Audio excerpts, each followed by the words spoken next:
Hello မင်္ဂလာပါဒီနေ့ကဥပိန္ဒရာကံမောင်ကိုစပိန်စီရဲ့ blog လေးဖြစ်ပါတယ်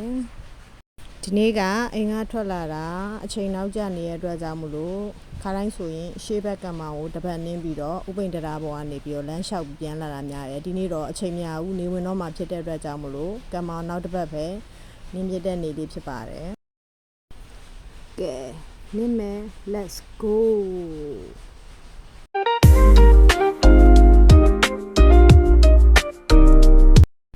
ညနေဝင်ခံဒီချိန်မို့လို့စပိန်စီရဲ့လူတွေရောအားကစားလုပ်တဲ့လူတွေရောလာပြီးတော့အပန်းဖြစ်ကြတဲ့လူတွေရောကံမောင်မှာအများနဲ့ပြည့်နေတတ်တယ်ညနေဝင်ချိန်လေးစပိန်စီရတာပို့ပြီးတော့အဆင်ပြေ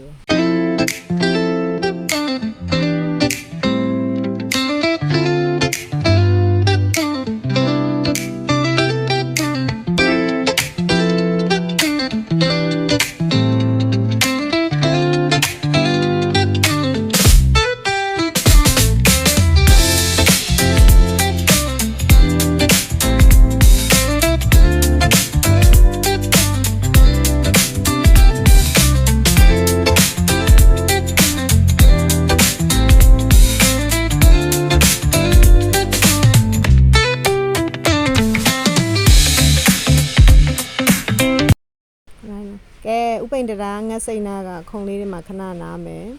ရေးတော့ပြီးလို့ရှိရင်ဥပိန္ဒရာအောက်ကနေပြီးတော့မဲဇယ်တန်းကိုတပတ်ပတ်နေမယ်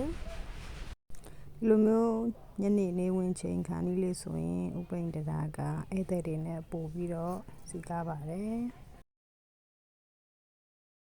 ကဲခဏနာဓာတ်ပုံရိုက်ပြီးတာနဲ့မဲဇယ်တန်းဘက်ကိုဆက်နေပါမယ် let's go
မဲဇယ်တန်းလည်းတပတ်ပြည့်အောင်ပတ်ပြီးပြီမို့လို့အိမ်ပြန်มาတော့မယ်ဘိုင်ဘိုင်ဒီဘလော်လေးကိုအဆုံးထိကြည့်ပေးတဲ့အတွက်ကျေးဇူးအများကြီးတင်ပါတယ်ရှင်